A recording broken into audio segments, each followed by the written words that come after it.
How can God allow this tiny country of about 3 million people to raise their fist at God and say, we declare that you don't exist?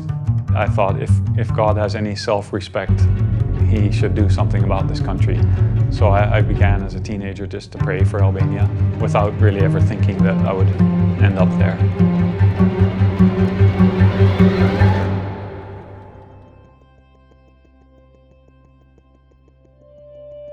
Before we came to Athens, my wife and I started in Albania in 1995. It was declared officially to be the first atheistic country in the world.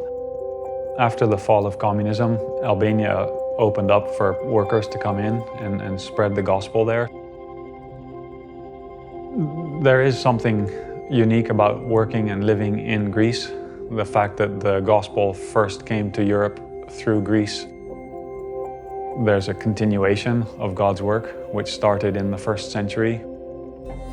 My favorite site here in Athens is Mars Hill. I always think when I'm up there, wow, there's so many people out there that have never heard of Christ or his love for them. When you stand on Mars Hill or the Acropolis and look out over this massive city, you think God is still drawing people to himself. There are around 500,000 Albanians living in Greece. The number of believers is probably around 300. The Albanians generally would meet in Greek-speaking churches, but there was not a single Albanian-speaking church. Some of the Albanians had this desire for an Albanian church where they could worship and study the Bible and pray in Albanian. There are so many sections of the city that there's no outreach to Albanians. Who's going to reach them unless the Albanians themselves reach out to them in their heart language, in their heart culture? And so on Easter Sunday, we had the first service of this new Albanian church plant. Edhe është një përgjigje lutje që neve lutesim që Perëndia një ditë do lejonte që ne të kishim një kish në gjuhën tonë shqiptare. Dhe falenderoj Zotin për këtë. Shumë misione të reja të cilat do dalin nga vetë shqiptarët. Tani, se si ndihemi ne? Ne ndihemi mirë.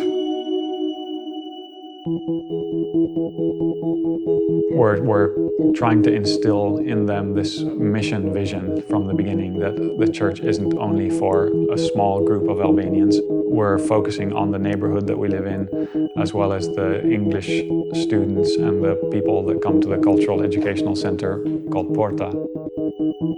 Porta means door in both Greek and Albanian. I think that it really is a door of opportunity for us to get into their lives in a natural way and reach them, talk to them.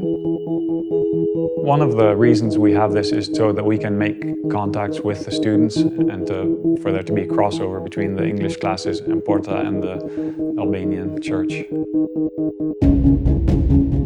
We were going through a difficult time when we first moved to Greece, and someone shared with us from Isaiah 35, which talks about the desert and the parched land being glad, and like a crocus, it will burst into bloom.